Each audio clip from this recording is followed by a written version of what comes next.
Sa kanyang topic. Romel, go ahead. Okay, maraming salamat, no, Brother Jando, and thank you so much also for the word, Brother Angel. So, sa gabing ito mga kapatid, tayo po ang magbibigay naman ng topiko at ang akin pong ibibigay ay patungkol po sa, even though this is paulit-ulit na po na ating naririnig, pero paulit-ulit po natin itong bibigyan ng pagpapaliwanag dahil nagiging mas rampant na ngayon ang paggagamit ng talatang ito at nagiging strategy po ng mga kaibayo sa pananampalataya upang sila po ay makahikayat ng ating mga kapatid na mga Katoliko na kulang talaga sa kaalaman. At salamat na lang dahil nandyan po kayo ngayong nanonood at maibibigay po natin yung tamang pagkakaunawa po at mabibigay po natin yung tamang pag-aaral po sa ating pananampalataya. Ito pong aking isi-share sa inyo mga kapatid, itungkol po ito sa nakuha ko po ito, no, sa binigay po sa amin ni Brother Dwayne. Maraming salamat kay Brother Dwayne Cartuhano sa kanyang librong ating sagutin. So marami kasi, no, karamihan sa mga kapatid natin ay gumagamit talaga ng Biblia, no. 'Yun naman talaga yung masasabi natin kung sa another term pa, tinatawag nating marketing strategy po nila para makapag-akay ng marami pang mga tagasunod nila. And this is also the answer sa nag-comment po sa akin dahil last time nag-live po kami ni Brother Aljan Bagatnan na patungkol po sa si Pastor si Brother Anyedes, no? Archie Anyedes ay nahuling magkasabwat pala ng mangtatawas dahil yun nga, yung mangtatawas ay hindi niya ito sinaway bagos ay yun, inexplain niya pa at saka sinuportahan niya pa itong mangtatawas. Ito namang mga descendant niya, nag-comment po dito sa ating Cap Talks Facebook page. Sabi po ay, iyong pagsamba sa mga Diyos-Diyosan, bakit di nyo isinama sa pagbabasa? Kasi, kasi po, nakalaban na ni Pastor Anyedes ang ilang CFD sa Bohol at talo pa ang CFD. Kaya, ayan, ano ang ginagawa nyo ngayon sa kanya? Okay, fine, pakinggan naman natin si Pastor Anyedes yun. Yung kanyang komento ni Francisco at sinasabi din ni Eric Buyan, even though this is Bisaya, naunawaan ko naman po na paninira daw yung ginagawa namin. Well, hindi po yun. So, nag-clarify po kami doon, yung ginagawa namin sa video yung ay video reaction po. Kaya, na-open up yung tungkol sa issue sa pagsamba daw sa Diyos-Diyosan. And alam naman natin mga kapatid na ang ginagamit ng kaibayan natin sa pananampalataya upang siraan po tayo sa ating mga imahin sa simbahan, itong Exodus chapter 20 verse 4, at sinasabi nila na ang Katoliko daw ay sumasamba sa Diyos-Diyosan. Para mas maunawaan po natin mga kapatid, maigi siguro, basahin natin sa mismong translation na ginagamit po nila, no? Yung mga dating daan o kahit na anumang relihiyon po sila, dito po sa Exodus chapter 20 verse 4, sa Tagalog po natin Biblia, basahin natin, ano kaya, bakit kaya nasasabi nila na tayo ay sumasamba sa mga Diyos-Diyosan? Okay? Huwag kang gagawa para sa iyo ng larawang inanyuan o kawangis manang anuman anyong nasa itaas sa langit o nasa ibaba ng lupa o nasa tubig sa ilalim ng lupa. You know what, my dear brothers and sisters, itong talatang ito rin yung naging pagkakamali ko noon at na-realize ko rin ang sinabi ng kaibigan kong pare, dalawa yung magiging destination ng taong nagbabasa ng Biblia without the guidance of the Holy Spirit. The first, magiging pastor yun, and the second ay mababaliw yun. At salamat na lang sa ating Panginoon through the Holy Spirit na hindi po tayo nagkaganon at nabigyan po tayo ng proper guidance sa atin pong paniniwala dito.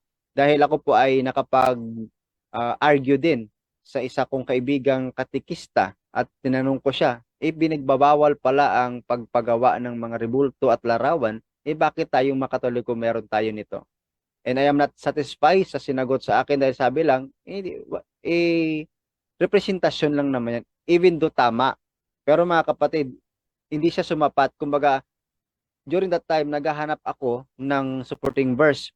ito yung ginagawa ng mga iba nating kapanampalataya, kaiba sa pananampalataya. Strategy ito nila.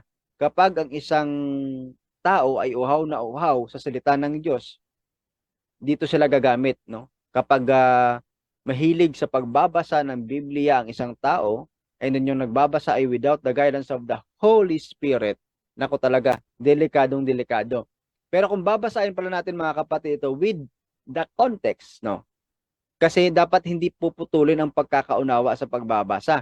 Para mas madaling maunawaan, i-contextualize natin. Babasa tayo ng isang patras at isang pababa. Okay. Simulan natin muli sa 3. Sinabi ng Panginoon, huwag kang magkakaroon ng ibang mga Diyos sa harap ko. Huwag kang gagawa para sa iyo ng larawang inanyuan o kawangis man ng anuman anyong nasa itaas, sa langit o nasa ibaba sa lupa o nasa tubig sa ilalim ng lupa.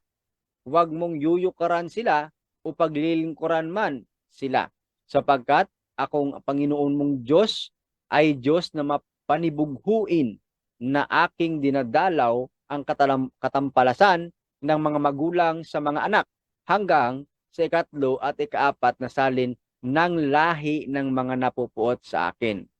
So ito po mga kapatid, ito ay hindi po Biblia na version ng Katoliko.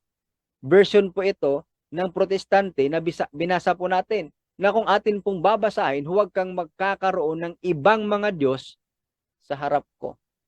Ito po ang napakaklaro ang sinasabi po dito, ibang mga Diyos. Hindi po binabanggit na huwag kang magkakaroon o huwag kang gagawa ng imahen na hindi naman sasamin, ipagbabawal ito. Hindi naman po sinabi ng Diyos na lahat ng mga imahen, ng mga rebulto, ng mga larawan, automatically ay bawal na.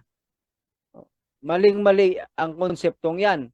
At isa pa, kung tayo ay Katoliko at tayo ay maniwala dito, sana naman mga kapatid, silipin lang naman natin ang ating katekismo ng ating simbahan. Bakit nga ba? Ano yung sinasabi sa katekismo ng ating simbahan patungkol po sa mga sagradong imahe natin, sa mga nasa simbahan natin, sa ating kapilya, maging sa loob ng ating bahay. Ano nga ba ang ibig sabihin, bakit meron tayo niyan? Ito ba ay talagang object of worship? Sinasamba nga ba talaga ito according sa turo ng simbahan? Katulad ng palaging pagsisinungaling ni Dino Diaz noon, na palaging sinasabi niya na ang Katoliko daw ay sumasamba sa Diyos-Diyosan dahil nababasa niya mismo sa nobena. Pero kung titingnan mo naman pala yung etymology ng pinagsasabi niya doon, yung worship pala na word doon ay nangangahulugan naman ng veneration. Now, ngayon mga kapatid, ano kaya ang sinasabi sa ating katekismo ng ating simbahan dito sa 21:32? Basahin natin mabuti ito. The Christian veneration of images is not contrary to the first commandment. So ano yung first commandment? Kailangan wala nating ibang Diyos kundi ang Diyos lamang.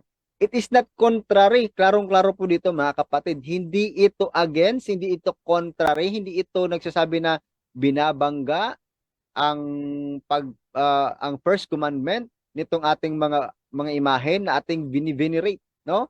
Which prescribe idols. So yung idols, ito yung sinasabing sinasamba po mga kapatid na mga imahen. The honor rendered to an image passes to its prototype, and whoever venerates an image venerates the person portrayed in it. So kung ginagalang po natin ang imahen ng ating inang Birhen Maria, ibig pong sabihin yan mga kapatid, ginagalang natin ang ina ng ating Panginoong Jesucristo ng ating Birhen Maria. Hindi po binabasag yun, no? Katulad ng mga makikitid ang utak na nakabasa lamang ng translation ng Biblia, Exodus 20 verse 4, basagin na agad ang mga imahen o mga rebulto. Kawa-anawa sila, no, mga kapatid ng ating Panginoon sa kanilang ginagawa dahil hindi naman nila alam ang kanilang ginagawa. The honor paid to sacred images is a respectful veneration. So, hindi pala yun adoration. Kasi, automatic kasi kapag Protestant, ang umunawa po mga kapatid ng katagang worship, automatically it's refer to adoration for them. Pero hindi po makitid kasi ang utak ng mga Katoliko. Mas matalino po ang mga Katoliko kasi kapag sinabing worship, it must follow, hindi po yan nangangahulugan na yan po ay automatically na pagsamba sa Diyos. Ito po ay merong dalawang kahulugan. Pagsamba sa Diyos, which is adoration, at ang paggagalang po natin sa mga santo, kay Saint Joseph, at sa ating Inang Birhen Maria. Veneration po yun ang tawag doon. Okay? The honor paid to sacred images is a respectful veneration, not the adoration due to God alone.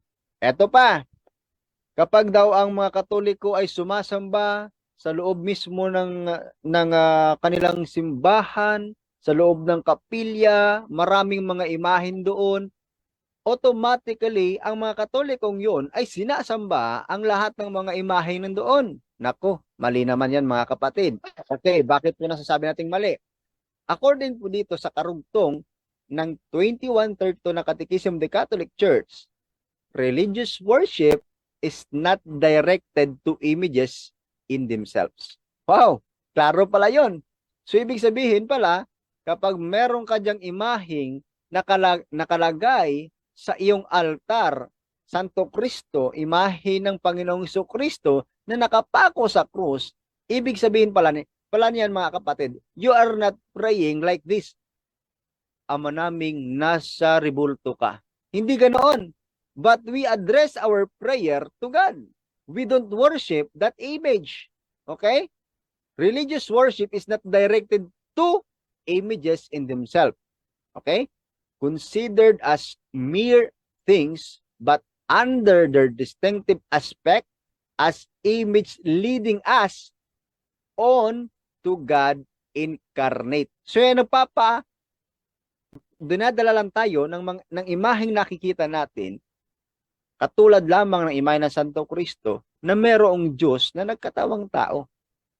Okay? The movement toward the image does not terminate in it as image, but tend towards that whose image it is. Okay. Kaya nga, tama ang sinagot sa akin ng aking kaibigang katekista na ito ay just a representation. Kaya lang, nakulang lang tayo sa explanation maybe and also the support, no? Kaya nga kung tayo po mga kapatid ay seryoso tayo, no, na pag-aralan yung ating pananampalataya, well, salamat kung ganun, at nawa ay ma-share din natin sa ating mga kapwa Katoliko ang ating mga nalalaman. Na huwag nating tataguin yan mga kapatid, huwag itago, kailangan talaga ipalabas natin. Remember the parable of our Lord Jesus Christ doon sa binigyan niyang kayamanan, no? Kaya pinagbilinan niya.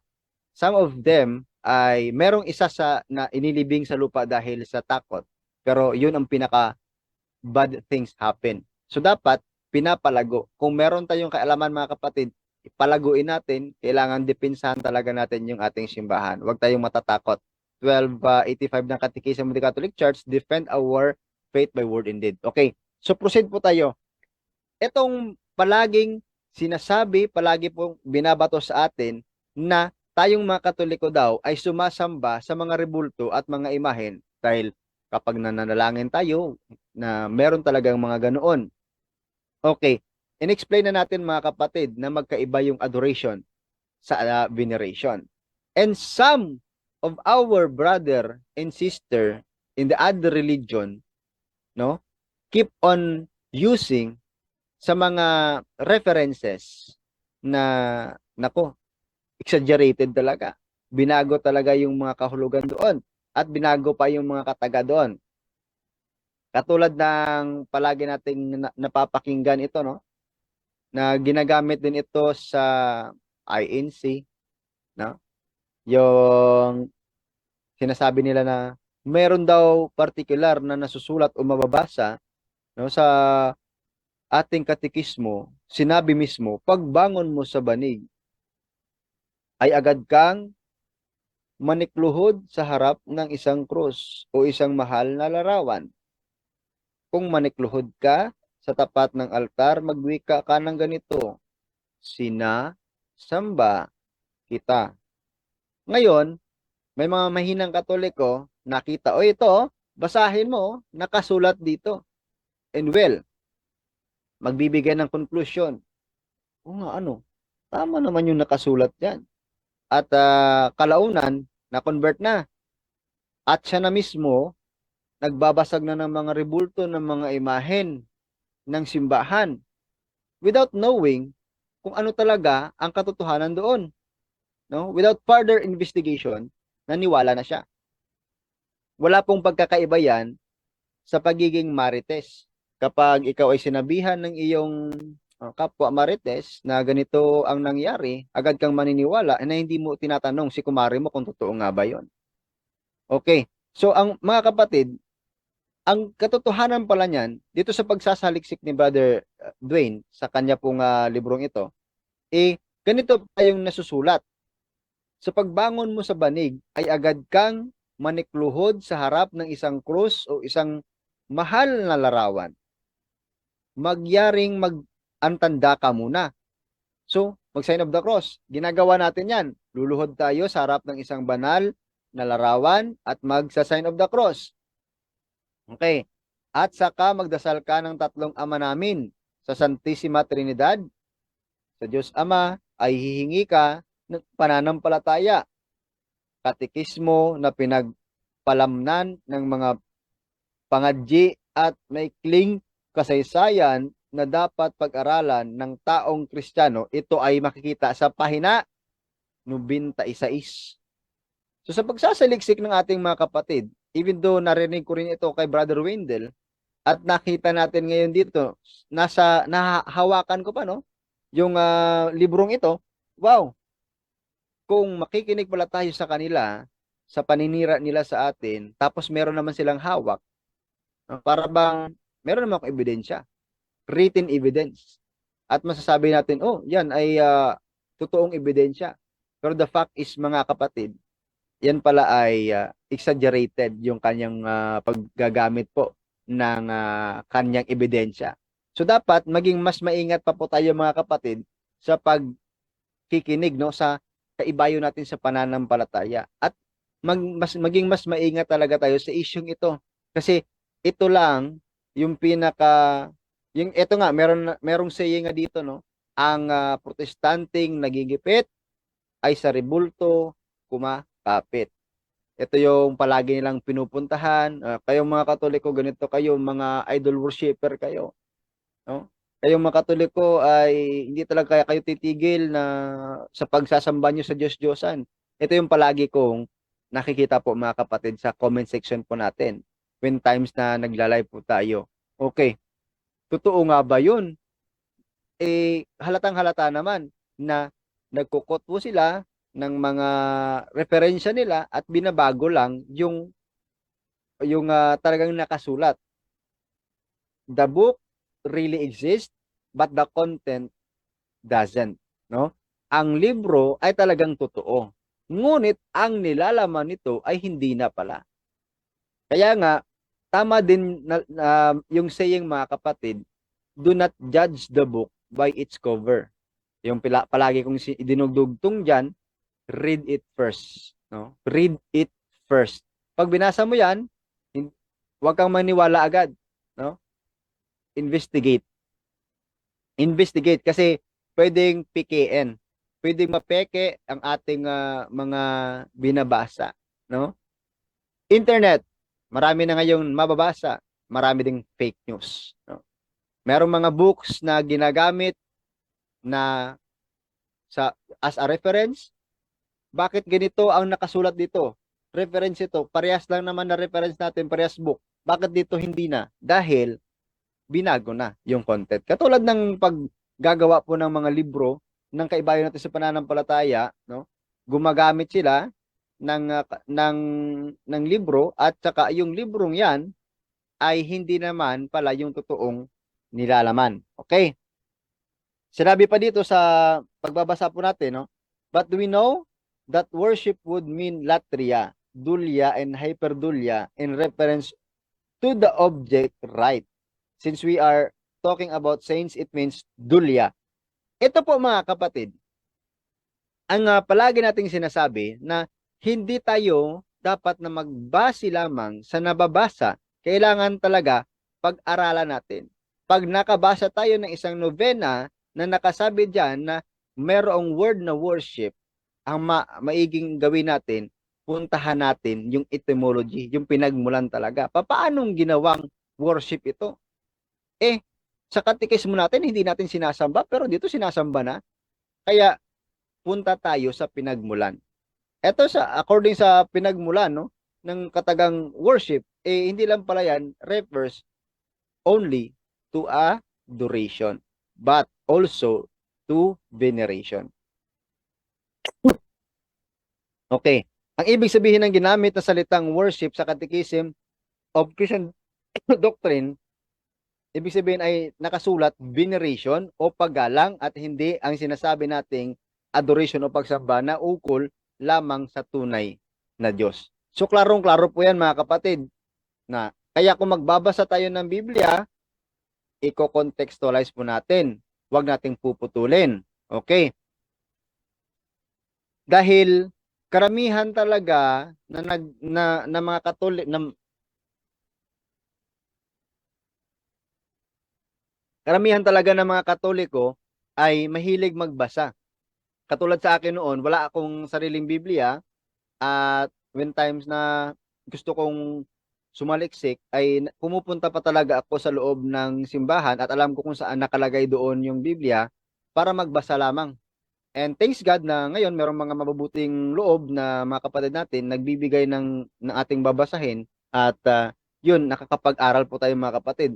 Kaya wag po tayong dapat magkaroon tayo ng interest mga kapatid sa ating pananampalataya mismo upang mapag-aralan natin ito. Kasi kapag sasabihin natin na ay hindi ko na forte yan, hindi ko na kailangan pag-aralan yan, hindi ko na kailangan pang mag-aral tungkol sa pagdepensa ng pananampalataya, maling konsepto po yan mga kapatid.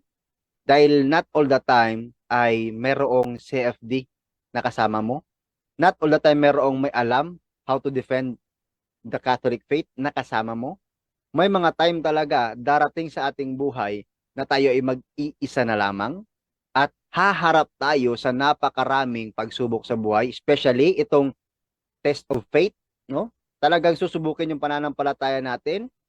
Itong pinakauna talaga, no? Tatandaan natin, itong pinakaunang ginagamit at ginagawa nila na paninira po sa atin na ang ating simbahan ay mali dahil may mga imahin, no? Kung titingnan natin, hindi po ito mali mga kapatid.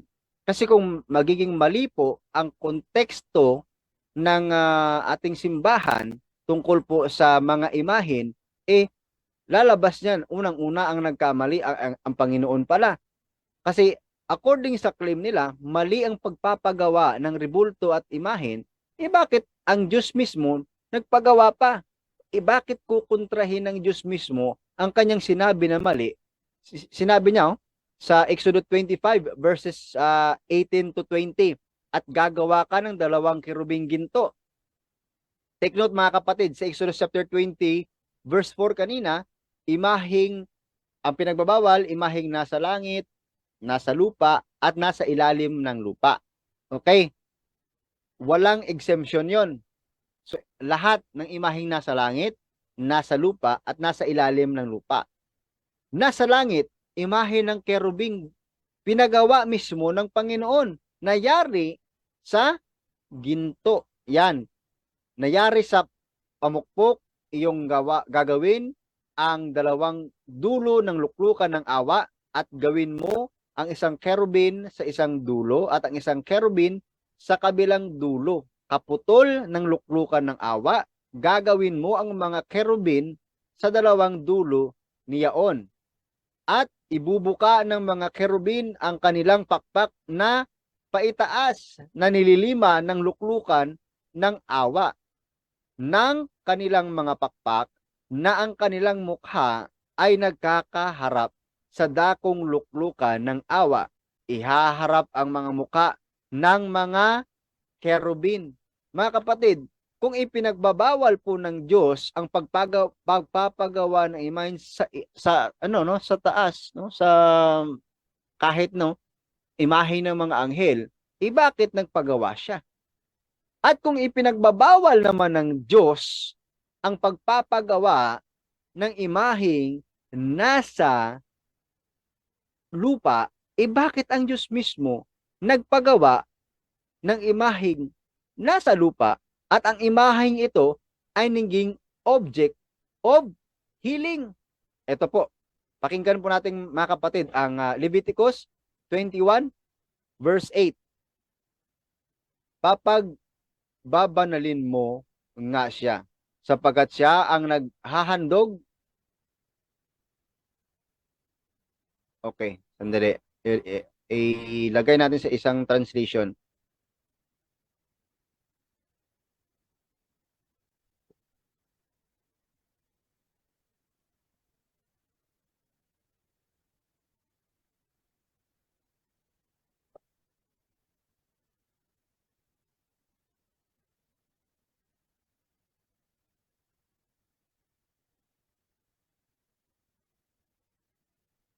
Eto, sa bilang 21 at ang talata ay 8. Ito po ang ating mabasa mga kapatid. At ganito ang sagot sa kanya ni Yahweh. Gumawa ka ng isang ahas na tanso. Take note mga kapatid, yung ahas ay nilalang na nasa lupa. Ilagay mo iyon sa dulo ng isang mahabang kahoy. Sino mang natuklaw ng ahas at tumingin doon ay hindi mamamatay. Okay? Naging object of healing pa ang tansong ahas na ito. At ito pa mga kapatid, kung ipinagbabawal ang pagpapagawa ng imahin kahit sa New Testament, bakit ang ating Panginoong Hesukristo ni kahit kailan hindi niya kinontra ang pagpapagawa ng imahin? Bagkus, naging isa pa niya itong pamamaraan o itong naging isa pang ehemplo niya, example niya sa kanya mismong sarili. Basahin natin yung sinabi sa Juan 3:14. At kung paanong itanaas ni Moses ang tansong ahas doon sa ilang, gayon din naman kailangang itaas ang anak ng tao.